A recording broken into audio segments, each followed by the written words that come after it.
बिस्मिल्लाहिर्रहमानिर्रहीम। अस्सलाम वालेकुम। उर्दू वॉइस डायरी में खुश आमदीद। आज मैं आपके लिए एक सच्ची और सबक आमोज़ कहानी लेकर हाज़िर हुई हूँ।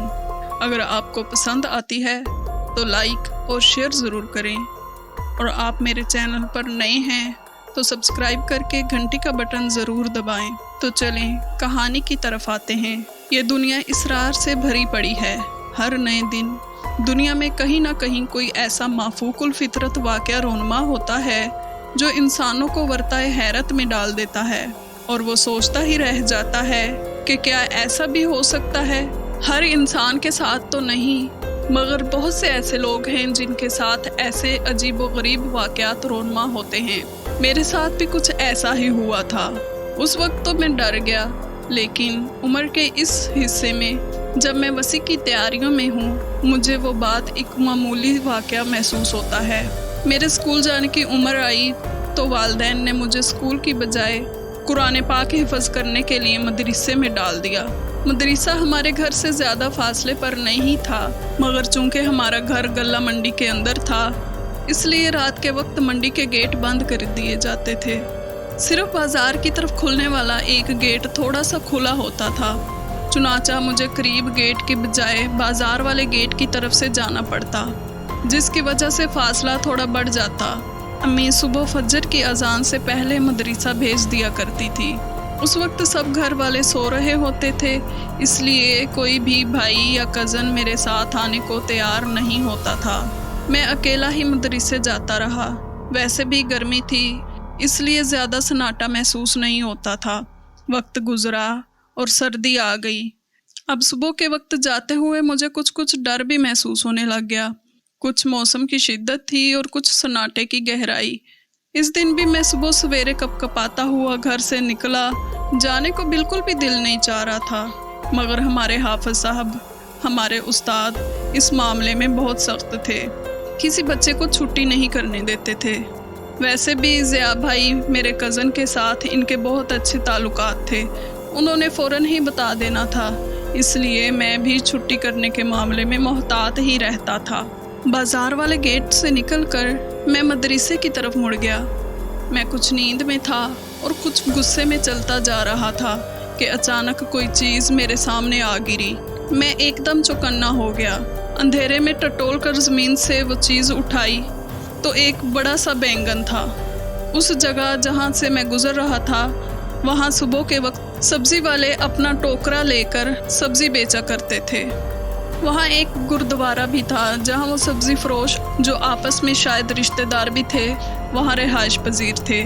चूँकि दिन के वक्त कमेटी वालों के आने का ख़दशा होता था, इसलिए मैं समझा कि दिन के बजाय इस वक्त रात के अंधेरे में गली सड़ी सब्जियों से छुटकारे के लिए फेंक रहे हैं। ये सोच ही रहा था कि एक और बैंगन मेरे पास आ गया। मैंने कोई परवाह ना की और मदरसे की जानब बढ़ दिया, जो अब थोड़ा ही दूर रह गया था। मेरे कदम बढ़ाने की देर थी कि मेरे पास बैंगनों की बारिश होने लगी। देखते ही देखते मेरा रास्ता बैंगनों से अट गया। 10-11 साल की उम्र ही क्या होती है, ऐसी सूरत हाल में तो बड़े बड़ों के पसीने छूट जाते हैं। मैं तो फिर बच्चा था और तन्हाई का आलम था। जैसे तैसे करके मैंने बैंगनों को पैरों से इधर उधर करके रास्ता बनाया और हामते कामते मदरसे पहुंचा। मैं पसीने से भीगा हुआ था। हाफिज साहब बच्चों को पढ़ा रहे थे। उन्होंने नज़रें उठाकर मुझे देखा और मुझे अपने पास बुलाया। क्या हुआ है बच्चे? उन्होंने मेरे सर पर हाथ फेरते हुए कहा, मगर मेरे मुंह से कोई आवाज़ ना निकली। डर गए हो क्या? उन्होंने फिर पूछा। मैंने सर हिलाया तो उन्होंने मुझे पानी मंगवा कर दिया। पानी पीकर मेरे औसान बहाल हुए तो मैंने अटक अटक कर सब बता दिया। उन्होंने मेरे सर पर हाथ फेर कर दम किया, मेरे ऊपर फूंक मारी, फिर निस्बतन एक बड़े लड़के को बुलाया और उसे मेरे हमरा करते हुए कहने लगे, इस बच्चे के साथ जाओ और वो जगह देख कर आओ जहाँ बैंगन गिरे हुए हैं। मैं उस लड़के के साथ चल दिया। उस वक्त मेरे अंदर किसी भी किस्म का डर और खौफ नहीं था।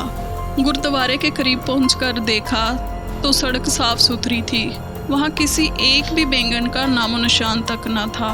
वो क्या मखलूक थी जिसने मेरे ऊपर बैंगन क्यों फेंके थे, इसका मुझे आज तक पता नहीं चल सका। हाफिज साहब ने दम किया। उसके बाद मेरे अंदर का डर खौफ निकल गया। कोई सुनसान रास्ता हो या कब्रिस्तान की अंधेरी रात, मुझे कभी भी डर महसूस नहीं होता। हाफिज साहब के पास बहुत से बच्चे कुरान पाक हिफ्ज़ करने आते थे। कुछ मदरसे में ही रिहाइश पजीर थे, कुछ आसपास से आते थे। इन्हीं बच्चों में से 2 बच्चे बहुत प्यारे थे। हम सभी का दिल चाहता था कि उनसे दोस्ती करें, उनसे बातचीत करें, मगर हाफिज साहब ने सब बच्चों को बहुत सख्ती से मना किया हुआ था कि इनसे कोई फालतू बातचीत नहीं करनी। सलाम दुआ और ज़रूरत के अलावा उनसे कोई भी बात नहीं होती थी। वो हमसे सीनियर थे, लिहाजा कुरान पाक हिफ्ज़ कर लेने के बाद वो बच्चे वहाँ से चले गए। कहाँ से आए थे, रूटीन का हिस्सा समझकर हम भूल गए। वक्त मज़ीद आगे सरका। मैंने भी कुरान पाक हिफ्ज़ कर लिया, मदरसा छोड़ दिया और अपनी दुनियावी पढ़ाई में मशगूल हो गया। कुछ अरसे बाद अब्बा जी और रज़ा भाई के साथ मदरसे जाना हुआ तो बातों बातों में हाफिज साहब ने बताया कि उनके पास जिन्नात भी कुरान पाक हिफ्ज़ करने के लिए आते हैं। तुम्हें वो गोल मटोल और गोरे चिट्टे बच्चे याद हैं जो तुम्हारे साथ पढ़ते थे? मैंने जहन पर जोर दिया तो मुझे याद आ गया। जी हाफिज जी, मुझे वो बच्चे याद हैं, मैंने बड़े अदब से कहा। तो उन्होंने कहा कि वो दोनों बच्चे जिन्नात थे। उन्होंने मुस्कुराते हुए बताया तो मैं दंग रह गया। जिन्नात के बच्चे हमारे साथ पढ़ते थे, ये ख्याल ही बड़ा सनसनीखेज था। हाफिज साहब बहुत नेक और अल्लाह वाले थे। सुनने में आया था कि उनके कब्ज़े में जिन्नात और मुअक्कलात भी थे और कई जिन्नात इनके दोस्त भी थे। वो जिन्नात ज़दा और आसेब ज़दा लोगों की मदद किया करते थे। एक मर्तबा चीचा वतनी से एक आदमी हाफिज साहब के पास आया। उसकी बेटी पर किसी जिन ने कब्ज़ा कर लिया था। बहुत इलाज करवाया, आमलों मौलवियों के पास भी लेके गए, मगर जिन ने पीछा ना छोड़ा। किसी ने हाफिज साहब का पता बताया तो अपना दुख लेकर आ गए। हाफिज साहब ने माजरा सुना और कहा कि इससे कहो कि आराम से वापस चला जाए, वरना तेरी खैर नहीं। उस ज़माने में फ़ोन तो होते नहीं थे। वो खुद ही पैगाम लेकर वापस चला गया। दूसरे दिन वो फिर आया और कहने लगा, हाफिज साहब मैंने आपका पैगाम दिया था, मगर वो कह रहा है कि जो मर्ज़ी कर लो, मैं जाने वाला नहीं हूँ। क्या तुमने उससे मेरा नाम बताया था? तो वो आदमी कहने लगा, नहीं हाफिज साहब, मैंने आपका नाम नहीं बताया। तो उन्होंने कहा कि उसके सामने मेरा नाम लेकर कहना कि जाता है या फिर मैं खुद आऊँ। वो आदमी पैगाम लेकर चला गया। अगले ही दिन फिर आ गया। अब वो परेशानी उसके चेहरे से गायब थी। वो बहुत खुश नज़र आ रहा था। कहने लगा, हाफिज साहब मैंने उसे आपका नाम लेकर पैगाम दिया था। आपका नाम सुनकर कहने लगा, ना ना, उन्हें ना बुलाना, मुझे अभी अपनी ज़िंदगी प्यारी है।